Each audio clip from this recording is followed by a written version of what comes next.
Salut, juste avant de commencer cette vidéo, je vous préviens que j'organise une petite rencontre abonnée à Annecy le 6 janvier 2018 dans un bar. Le nombre de places est limité à 35 pour tenter votre chance et avoir plus de détails concernant l'événement. Remplissez le formulaire Google qui se trouve dans la description. Si et seulement si vous êtes disponible sur Annecy à ces dates. Sinon ça sert juste à rien. Bref. Bonjour, j'espère que vous allez bien. On se retrouve aujourd'hui pour un petit débriefing concernant le calendrier d'avant la fin des temps, la série audio qui a été diffusée quotidiennement sur ma chaîne du 1er au 24 décembre 2017. Si vous n'avez pas encore maté, allez-y, le lien avec tous les épisodes est dans la description. Bref, commençons par quelques chiffres. À l'heure où je fais cette vidéo, la série cumule plus de 710 000 vues, ce qui nous fait une moyenne d'environ 30 000 spectateurs par épisode, environ 20 000 vues dans les heures qui suivent les mises en ligne des vidéos et le reste dans les jours qui suivent. Avec cette série, vous avez été au taquet, avec des ratios de likes atteignant parfois les 99,9% et certains épisodes dépassant le millier de commentaires. Même si les audiences sont assez basses par rapport à d'autres formats, je pense que les vues se feront sur la durée grâce aux bouche à oreille. Faites connaître la série à un maximum de vos proches. Montrez-la à vos potes, à vos parents, à vos amis Facebook, à vos followers Twitter, vos potes sur Snapchat. Le partage, c'est la clé du succès. Vous êtes nombreux à me demander comment vous pouvez m'aider en dehors des dons Tipeee. Si vous voulez quand même me donner un petit peu d'argent de poche, il y a un lien pour ça dans la description, n'hésitez pas. Et dans tous les cas, sachez qu'en partageant mon contenu, vous me rendez un grand service. Peut-être que vous vous dites que ça ne sert à rien parce que vous ne connaissez qu'une petite poignée de personnes. Mais une poignée de personnes multipliée par le nombre de personnes que vous êtes, ça fait un sacré paquet de monde, hein. Then, do it if you want to help me. Clairement, il y a une fanbase qui s'est constituée autour du calendrier d'avant la fin des temps. Ça s'est vu dans les retours ultra positifs que vous avez faits, que ce soit en ligne ou dans la vraie vie. Lorsque j'ai été invité au Tarbes Geek Festival, vous avez été super nombreux à être venus me voir et à me féliciter pour le calendrier. Ça m'a fait chaud au cœur. S'ajoute à cela que vous êtes plusieurs à avoir créé des fanarts autour de la série. Mention spéciale à Nicolas Brosseau qui s'est cassé le cul à réaliser une illustration par jour. Je ne lui ai pas demandé de faire ça. Ça a été spontané de sa part et franchement ses dessins valent le détour. Donc je vous file un lien vers son compte Twitter dans la description où vous pourrez retrouver tous les dessins qu'il a fait tout du long de la série. Mention spéciale également à mon pote Yue qui en plus d'être l'auteur de ma bannière a réalisé l'arrière-plan des vignettes de la série. À ce propos, saviez-vous que vous aviez le Yundra sous les yeux depuis le début ? En effet, il a créé pour moi deux versions de la vignette du calendrier. L'une où on voit le monstre et l'autre où on ne le voit pas. Sinon, vous vous êtes approprié les personnages et l'univers de la série. Et ça, c'est très beau et ultra encourageant pour moi. Il faudrait que je sois aveugle pour ne pas me rendre compte que le calendrier d'avant la fin des temps, et plus globalement les Super Flame Story, sont un tournant dans l'histoire de ma chaîne. Ce tournant est ultra positif et je ne peux que vouloir continuer. Alors je l'annonce officiellement.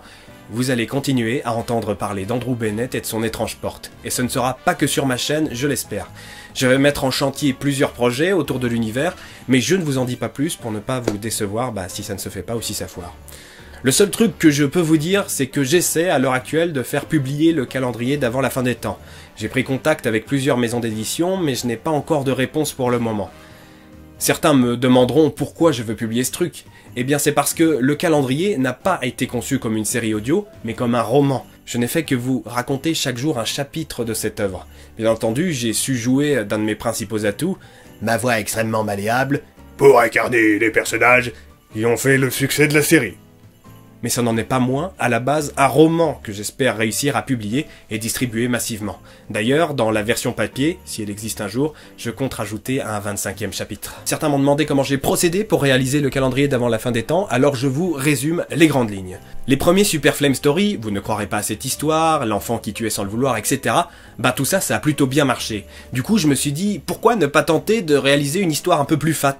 Et c'est ajouté à ça la période des fêtes. Du coup, je me suis dit, go faire une sorte de calendrier de l'avant, sous la forme d'une histoire divisée en 24 chapitres. C'est pour ça que l'intrigue se déroule au jour le jour à l'approche de Noël et que la notion de quotidien, de récurrence, est très présente dans l'histoire. Bien entendu, comme pour les autres Super Flame Story, je voulais que ça soit une histoire étrange, intrigante, mystérieuse, avec une grande part d'inexplicable.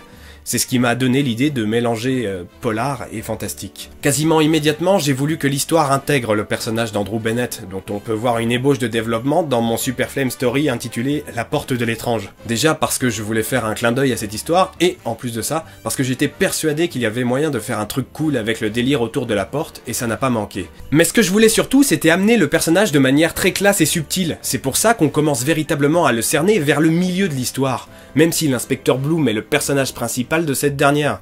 C'est lui qu'on suit chaque jour, le spectateur n'est au courant que de ce que c'est Bloom, etc. Si vous voulez, pour moi, en termes d'écriture, c'est un peu comme si j'avais foutu une GoPro sur la tête de l'inspecteur Bloom et que je résumais ses journées. Mais je ne voulais pas qu'il ait des journées banales, sinon ce serait fait chier.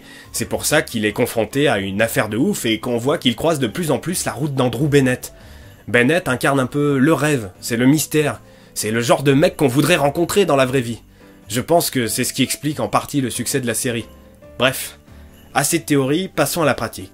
Bien que je ne vous recommande absolument pas cette méthode, moi je n'ai pas tout écrit à l'avance, parce que je suis le genre de mec qui a besoin de la pression du public pour avancer, sinon je fais de la merde. Dès le début, je savais d'où je partais et où je voulais aller narrativement parlant. J'ai donc créé une sorte de squelette narratif avec les étapes clés du récit et les grands retournements de situation. Et puis j'ai brodé autour des trucs sympatoches. J'écrivais entre 1 et 2 chapitres par jour, le cycle de production c'était genre écrire 3 épisodes, tourner 3 épisodes d'un coup, tous les monter d'un coup, uploader et planifier la diffusion, et j'ai recommencé ce cycle plusieurs fois, avec bien entendu quelques jours de pause entre temps pour souffler. En gros, mes objectifs c'était 4 à 5 pages minimum par chapitre. Le fichier final fait 122 pages, plus de 60 000 mots et 290 000 caractères. Au niveau du montage, c'était assez stéréotypé, je me suis créé un petit template que je réutilisais à chaque fois pour gagner du temps. J'avais juste à monter mes rushs, les mettre bout à bout, mixer le son, rajouter les musiques et quelques bruitages au besoin. Tous les autres traitements, c'était automatique quoi.